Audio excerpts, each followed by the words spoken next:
iHeartRadio Broadway, driven by Mercedes-Benz. We're so excited, I can't tell you. This show's been a long time in gestation, as many shows that come to New York are. We had our first production at Goodspeed in 2016, and then a production at Delaware Theater Company 2018.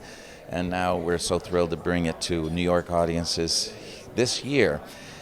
What's amazing is that the show has never been more timely than it is right now. The parallels between 1965, when our show takes place, and today are undeniable, and they're even just more obvious. And I think it will add a resonance to the show that we wouldn't have had any earlier than this, or we wouldn't have had as to this degree earlier than this. So I think the timing is fantastic. We're so grateful to the York Theater for making this happen, and for our commercial producer for making it last, as we hope we do, as we convert to a commercial run and continue the adventure. We're really excited about the theater we're in. It's a perfect envelope for the show. 500 seats is wonderfully intimate. At the same time, we can give the show and communicate the story to more and more people. So we're really, really excited about that. And our amazing design and creative team has just been phenomenal to collaborate with. And so we couldn't be more excited. So my character is Cindy McQuilkin, and she's a girl from a small town who gets inspired by the bigger world of New York City, and she's never been outside of her small town before, so she is very brave, and she moves to the Big Apple, and she wants to be a photographer, and it's about her journey sort of through the world of like Mad Men, in that 1960s sexist world of trying to kind of make some change and find happiness. I play a character named Brian Paulson, who represents the suits of 1965, ad men, marketing, making money, and all like the glamorous side of New York. I'm the one who takes Cindy to all the great parties and introduces her to other people that she should know. I think that she should know. So I'm really the part of New York that is the fancy part of New York, and the exciting part of New York, and the opportunities that Cindy wouldn't get, in my opinion, were she not, with Brian and getting these opportunities. And it's a fun character because, he's a kind man, he's a good man, he's a hardworking man until the very end, and there's a switch, which as an actor, any actor loves to play something where you flip it on its head and you become the exact opposite of what people in the audience thought you were. I love that. It's like a dream for an actor. So my character's name is Cody Jackson, and he is the President Emeritus of the Student Nonviolent Coordinating Committee, University of Buffalo chapter. So he is a member of SNCC. And for those who might be familiar with SNCC, they basically just brought people together to try to stop some of the legal racism that was happening in the country, some of the voting rights things that were happening in the country that we as a country just needed to come together and fight, and he is the president of his chapter in Buffalo.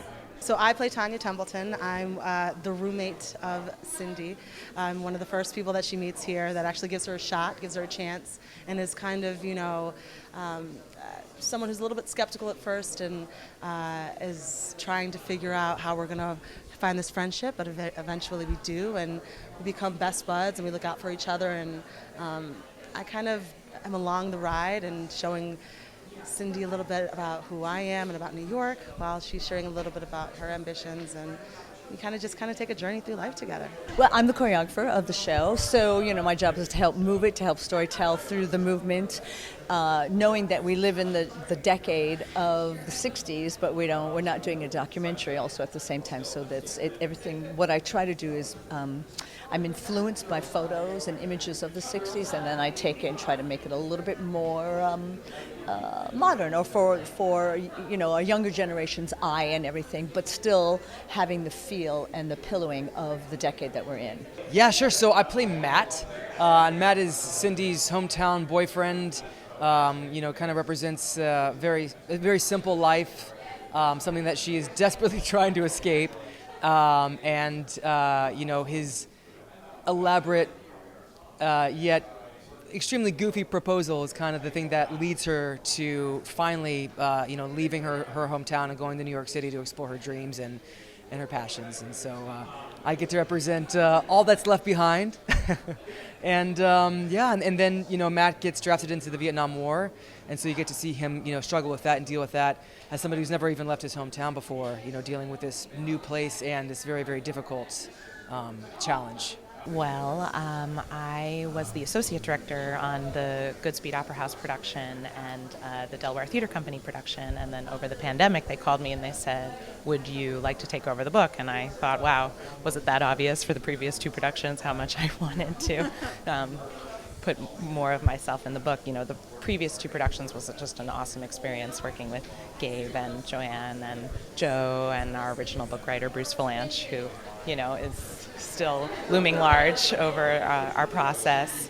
But it's just been a really exciting and thrilling opportunity to put more of myself into the story and more of, I think, an experience of what it's like to be a professional woman working today and comparing it to the strides that women made during the women's movement of the mid-'60s. It's quite remarkable, and those three sort of prongs, if you will, of social tumult that existed in the 60s, civil rights, equal pay or equal rights for women, and then, of course, anti-war.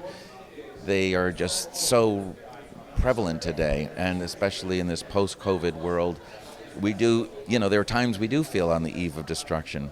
What I'm really hopeful, though, and grateful for in the material that we've concocted over the years is that I think, in addition to people being reminded about how similar these times are, how desolate, dangerous, destructive the world can be, at really any given time, of course, in the history of humanity, but especially in those two, they're also reminded by our show of the need for hope and the fact that hope is there in every one of us. The hope is there in music, and it's there in sharing stories together in a communal space, which is, of course, what theater does well. It's live theater. It's happening in the moment.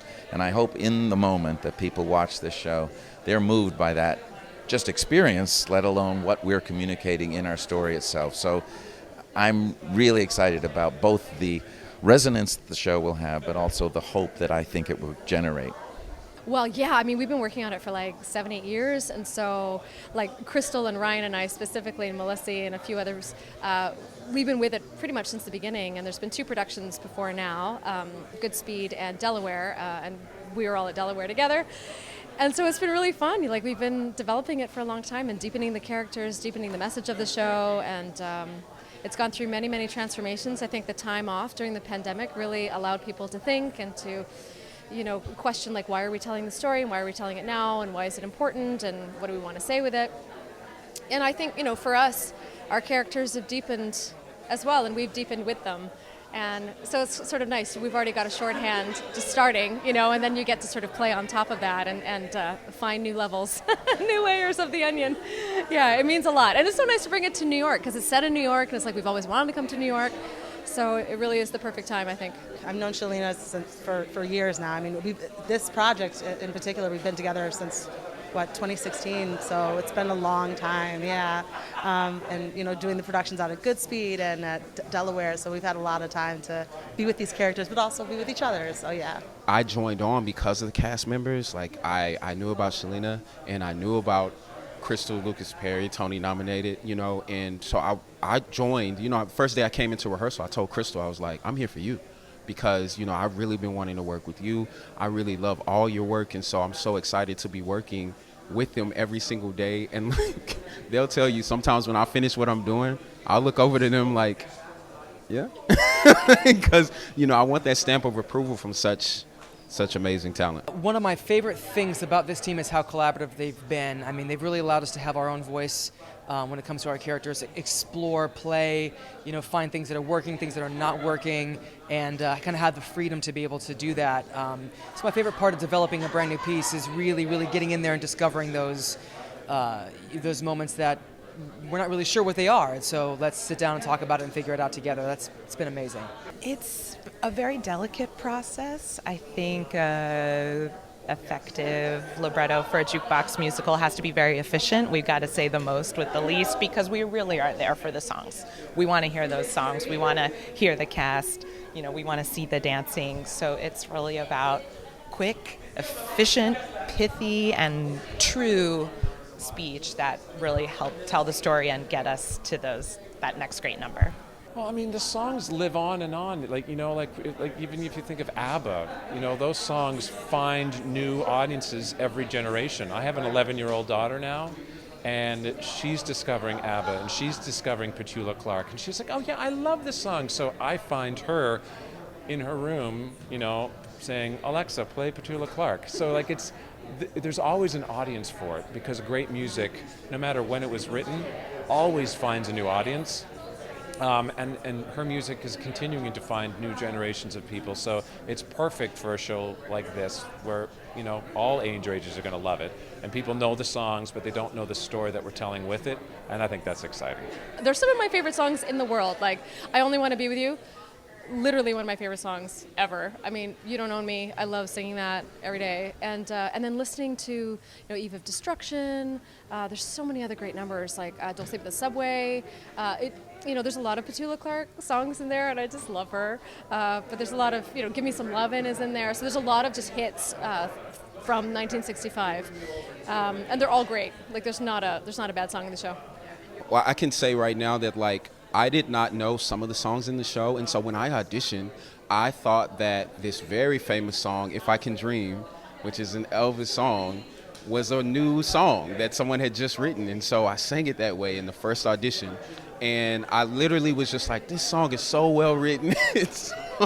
You guys are really, I just didn't know enough about what the show really was, and I fell in love with the music first. So I fell in love with If I Can Dream on paper, and then I sang it in front of them. And so I've been constantly falling in love with this music because this is not really stuff that I listened to growing up. I listened to a lot of soul and funk music, but this kind of music it's also very timely and very touching and very telling. So I'm having a great time just putting it into my spirit, just bringing it in. Yeah, so what's really fun is that I grew up listening to The Who and Zeppelin and the Rolling Stones, a very different side of the 1960s, pop rock music. And so a lot of this is new for me. A lot of these songs are new for me. I recognize them from, movies and TV shows and commercials, but I never really took the time to listen to the words and really hear them before. And so, as primarily a rock singer, to be able to kind of infuse a little bit more of that rock and roll into some of the songs that are, a little bit more, traditionally sung has been a real treat, and I really love doing that, yeah. I mean, come on, these are the greats. These are greats. Rescue Me, come on. I get to sing some amazing numbers. I get to be a part of some even greater ones. So it's all kind of just bringing back a little bit of my childhood of what I heard, and then also what I jam out to every so often. So, love the music, Petula Clark, all of that. It's great. And I also know that, my parents are like, oh yes, we love that song, or we did this to that song, or we were here for that song. So it's great to kind of be able to connect the generations and bring everyone together. iHeartRadio Broadway, driven by Mercedes-Benz.